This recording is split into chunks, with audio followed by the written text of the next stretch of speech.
Alright, welcome back. Time to talk about some wackiness. We are trying to figure out, so we just had the idea of what a limit is in a function of multiple variables. So in this case we're talking about we want xy to approach ab. Or if we have more dimensions, xyz is approaching abc. Or x1, x2, x3 up to xn is approaching xa1, a2 up to an. Let's say we wanted to convince ourselves that a limit exists. What we're going to talk about is that there'll be some ways in which we can show a limit doesn't exist, and there'll be some ways where we are able to tell ourselves that a limit does exist. So what are those two things that we're able to do now? All right, so our first thought is, well, what if we just take some limits and approach AB from different directions? All right, the problem with that is that looks can be deceiving, because you might try a whole bunch of paths and the limit exists along a whole bunch of paths, but that's not enough to show that the limit always exists, because maybe you didn't try this path along which the limit is different. And so the key idea, which we'll see, is that when you take limits along different paths and they don't agree, then you can say the limit doesn't exist. So what we're going to talk about right now is how do you show that a limit doesn't exist at a certain point? And the way we're going to do that is to take different paths and show that they don't agree. All right, example 1. Show that the limit as xy goes to 0, 0 does not exist, of this function does not exist. So we're going to take two different paths. Here's two easy paths. 1, go along the x-axis. 2, go along the y-axis. All right, so what does it mean to go along the x-axis? It means that y is equal to 0. And so by writing down that we want to go along the x-axis, we've taken this limit of two variables and we've reduced it in dimension by saying, oh, we actually want the limit as x comma 0 goes to 0 comma 0. We're taking all the places where we see a y and we're replacing them by a 0. So we have the limit as x comma y goes to 0 comma 0 of x squared minus 0 squared over x squared plus 0 squared. All right, and so what is this? This is the limit as x goes to 0 of x squared over x squared. Now, remember, when you're taking this limit, we're never actually at that point 0. So because of that, we can divide by x squared because it's not 0. So this is equal to the limit as x goes to 0 of 1, which is just 1. Good, we figured it out that way. And now let's go along the y-axis. All right, so along the y-axis, we have x is equal to 0. So the limit as x goes to 0, oops, I'm sorry, got carried away there. So if x is equal to 0, then we have the limit of x of 0 comma y goes to 0 comma 0 of 0 squared minus y squared over 0 squared plus y squared, which is the limit as y goes to 0 of negative y squared over y squared. Now again, when we're taking a limit and we're approaching 0, then y is never equal to 0. So we can divide out by y squared, and we get the limit as y goes to 0 of negative 1, which is negative 1. So what does that mean? We approach this function on two different directions, and because we approached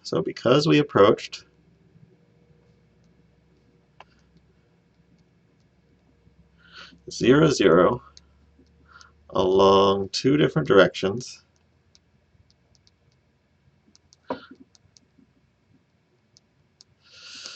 and the function and the limits were different,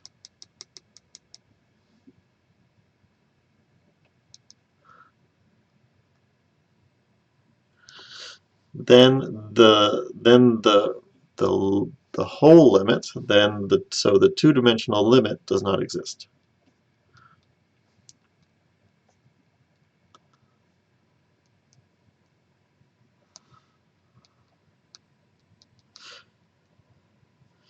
Not exist at 0, 0. All right, so you may wonder what that looks like, and I think it's really, really helpful in these crazy examples to understand what's happening. So let's do this. Let's go over to Mathematica and see that example. So we're over here. We're going to look at this function, x squared minus y squared, divided by x squared plus y squared, and we're going to go in this range. All right, so here's a graph of this function. All right, and so you can see that something weird is happening at 0. Something really kind of crazy. It's like taking a piece of paper and folding it, pinching it and folding it, and then you get this interesting looking surface. And so if you're trying to say, well, the limit doesn't exist here, then what we're going to do is we're going to find two different ways where you get two conflicting limits.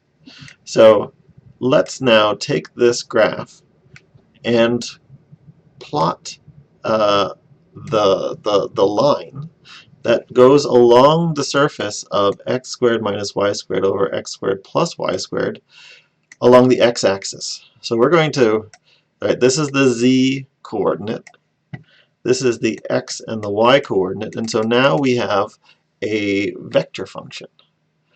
We have a vector function that's going along this surface along the direction where y is equal to 0. So this is the x-axis.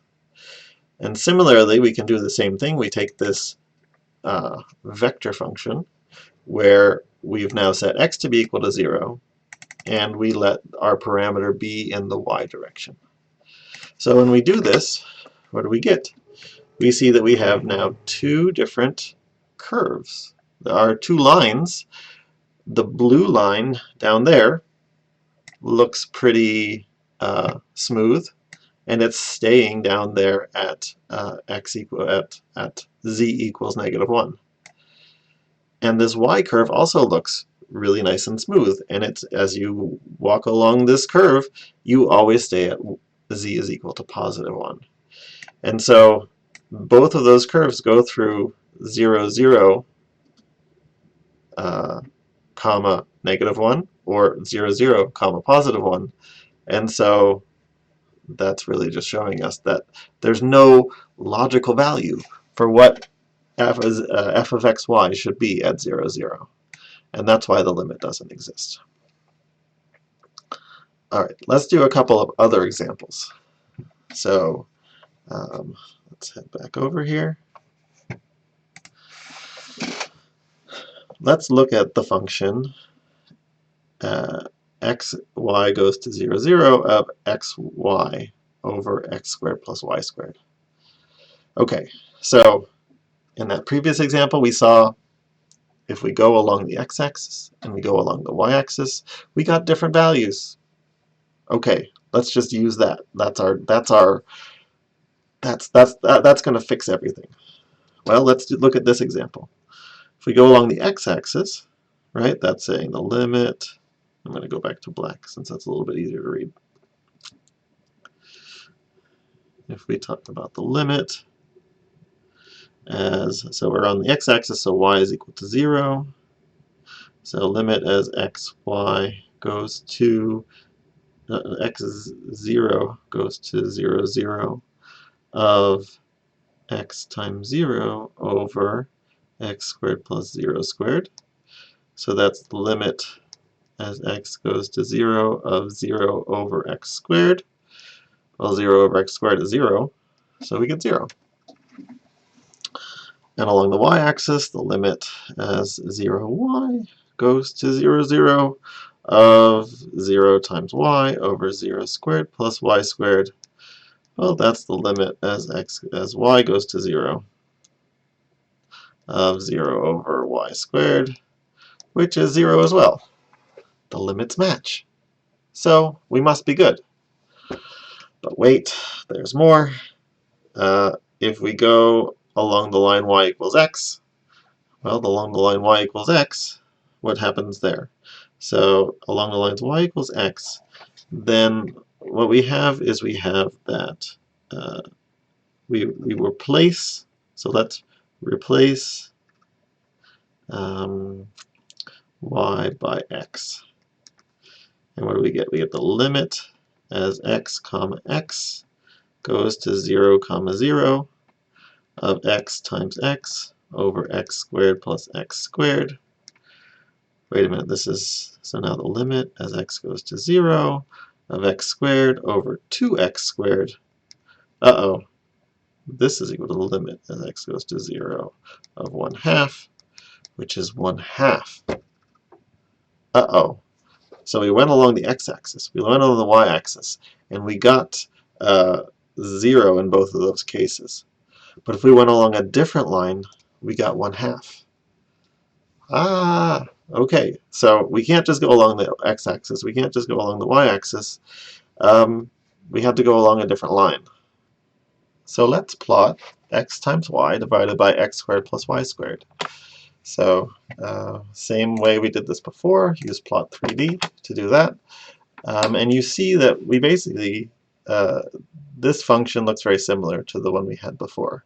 In fact, it's just a rotation of that function and a scaling. But now let's show those two paths that we had before, which is along the x-axis and along the y-axis. So along the x-axis, you see the function, we go through that middle part, and the function is equal to 0 everywhere along that path. And if we go along the y-axis, we see also the function 0 everywhere along that path. So that's why we might think, hey wait, the function value at 0, 0 should maybe be 0. But then we went along the line y equals x, and I've put that here in green, and you can see the value there of the function is now 1/2. And so that's why the function, the limit doesn't exist here at 0, 0, because no matter how you approached this function, we didn't necessarily get the same value each way. But wait, there's more. All right, so let's go back over to the tablet. Here's our function. Here's a new function, xy squared divided by x squared over y to the 4th. And you say, okay, we can go just along the x-axis or the y-axis. Just like before, we get 0 if we take those limits. All right, but what happens if we go along some line, y equals mx? Right, so we're going to go through a line through the origin.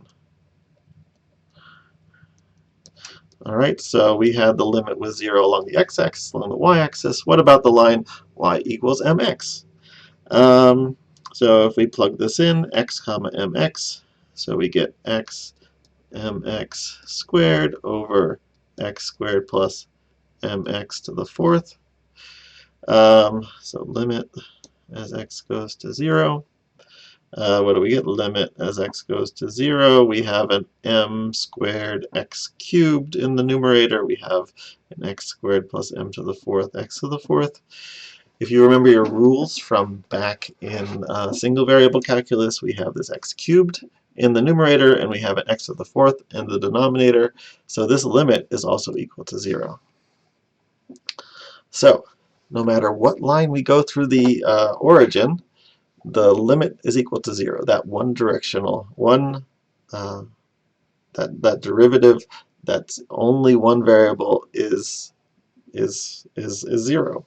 So we're scot-free, right? We don't actually have to worry this function has that limit at 0. Well, it's not true, right? Let's actually go along a different curve. All right, and if we go along a different curve, the curve that I want to choose is x equals y squared. All right, so where did that x equals y squared come from? It came from what happened here, where the coefficients, where the exponents were off. I'm going to look at this expression and find a way so that my exponents actually do match in the numerator and denominator. And you can see here that we have a y to the fourth and we have an xy squared. So if these exponents are going to match, I need to have x look like y squared. So that's the secret about how we figure that out. But if we go along this curve, what does this look like? So the limit as y squared comma y goes to 0 comma 0 of y squared times y squared over y squared squared plus y to the fourth. Okay, so this is the limit as y goes to 0 of y to the fourth over y to the fourth plus y to the fourth, so 2y to the fourth. So we see here that this is going to give us limit as y goes to 0 of 1 over 2, which is equal to 1/2. All right, so what that's saying is if we go along the curve that's x equals y squared, we get a different value than if we went along any line through the origin. Okay, so the answer is that the limit does not exist.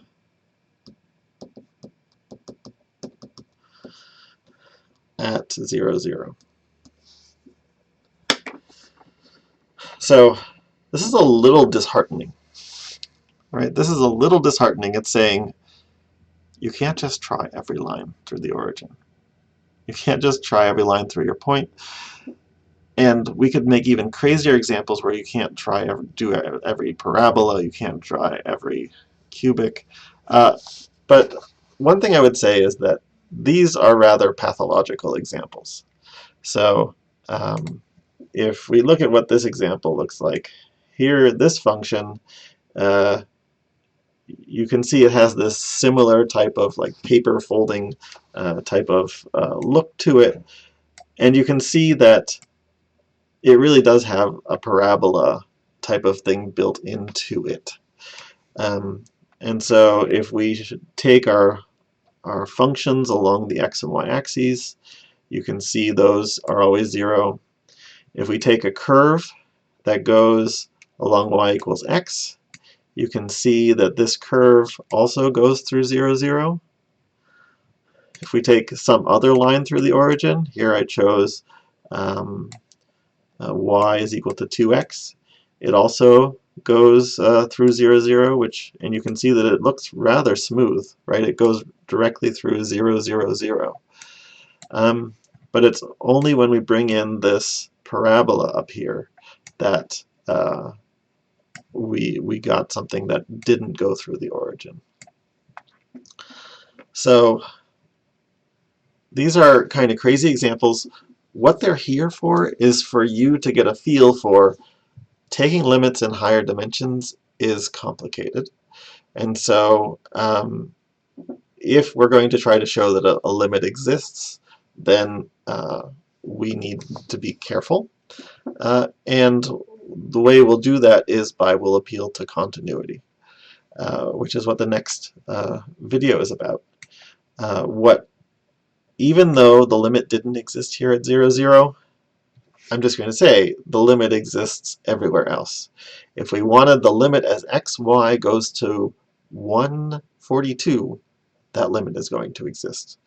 The only thing that was bad here is the denominator we basically got something that looked like 0 divided by 0. And when you know that when you get something that looks like 0 divided by 0, crazy things can happen. Here we've seen that crazy things can happen in a much crazier way with functions of multiple variables. All right, so we're going to talk about continuity. I will see you soon.